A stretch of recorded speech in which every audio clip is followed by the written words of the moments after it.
Ce festival, c'est un festival qui est arrivé à la 4e édition et qui présente la qualité du Frioul de la partie ouest. C'est une zone assez ample, assez élargie.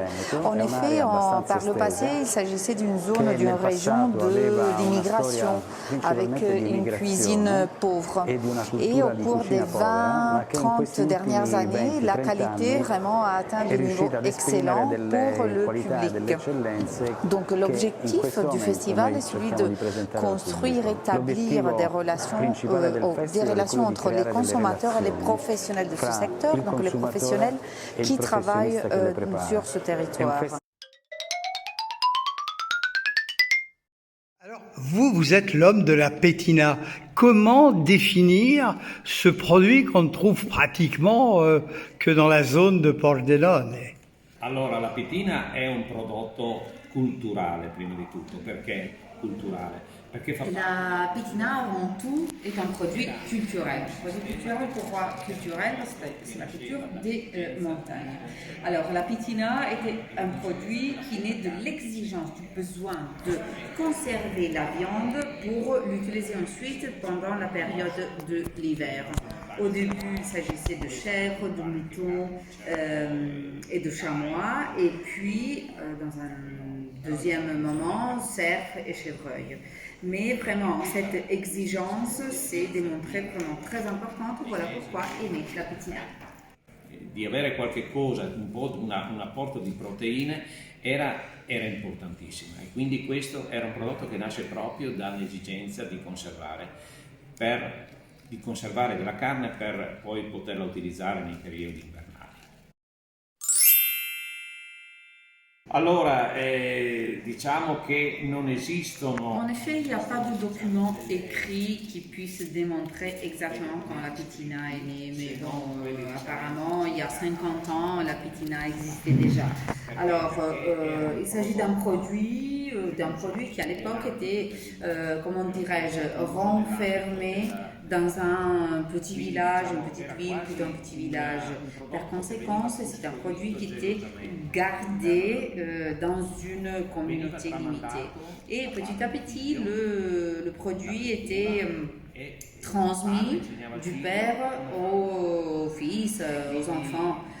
Donc, c'était le père qui enseignait à ses enfants comment produire la pétina. Et donc, on pense de toute façon que la pétina est née entre le XVIIe et le XVIIIe siècle. Ce produit ressemble dans l'esprit aux saucissons lyonnais, aux saucissons de Lyon que l'on trouve et qui sont bien entendu pas faits avec de la chèvre, mais dans l'esprit c'est un peu pareil. C'est un produit sec qui se mange en toute convivialité.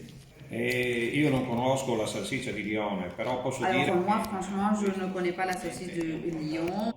Alors maintenant ce que je peux dire c'est que pour sa forme, pour le poids et pour les caractéristiques de la pétina, eh bien il s'agit d'un produit qui crée de la convivialité. Et la pétina, maintenant, elle est utilisée dans n'importe quel moment, pendant un apéritif, par exemple, ou dans des moments qu'on partage avec des amis, avec un verre de vin, de bon vin, évidemment. La pétina fa parte ormai dell'aperitivo, si affetta fra amici, si mangia, si degustando magari un buon bicchiere di vino, e diciamo sicuramente oggi come oggi ha questa funzione. Roberto, quelques mots sur votre entreprise, puis je crois que dans celle-ci, il y a également un restaurant où on peut se régaler.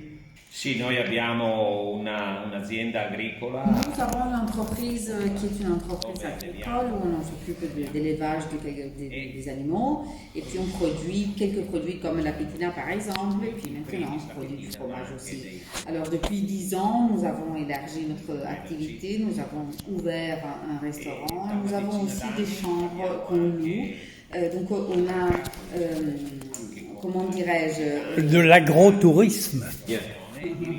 on donne la possibilité aux personnes qui viennent manger de rester donc chez nous pour dormir dans notre structure.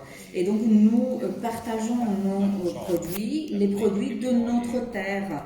Alors comme on a vu, ma femme est chinoise, donc on a eu la possibilité de créer aussi des plats de la fusion cuisine. Et donc on a des produits qui sont un mélange de cultures de la région de julienne et de l'Asie ou de la Chine.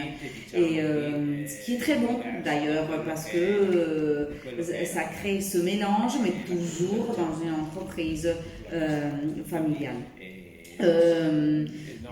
La culture mélangée est toujours positive, mais toujours à l'intérieur de la famille. En plus, d'autant plus que nos enfants partagent aussi cette passion, on est tous contents de travailler ensemble. Condividono con noi questa passione e ci aiutano in questa attività.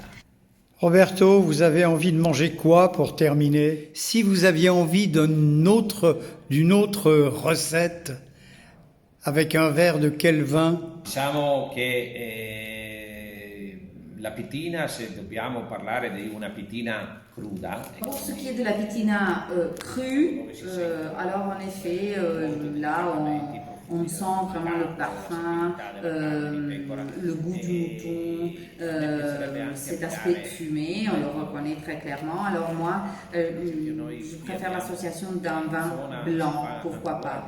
Alors ici, on a un très bon pinot grigio, pinot gris, qui s'associe parfaitement, ou une malvasia qui serait très bon aussi. Mais toujours des vins structurés. Si par contre, on mange de la pétina, ou je mangeais de la pétina cuite, comme vous avez essayé par exemple dans le premier plat avec les raviolis cuits, et alors là, je préfère plutôt un vin rouge, pourquoi pas un bon refosco, un bon merlot.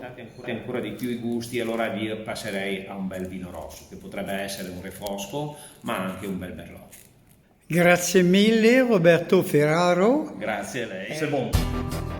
C'est très bon. C'est très bon.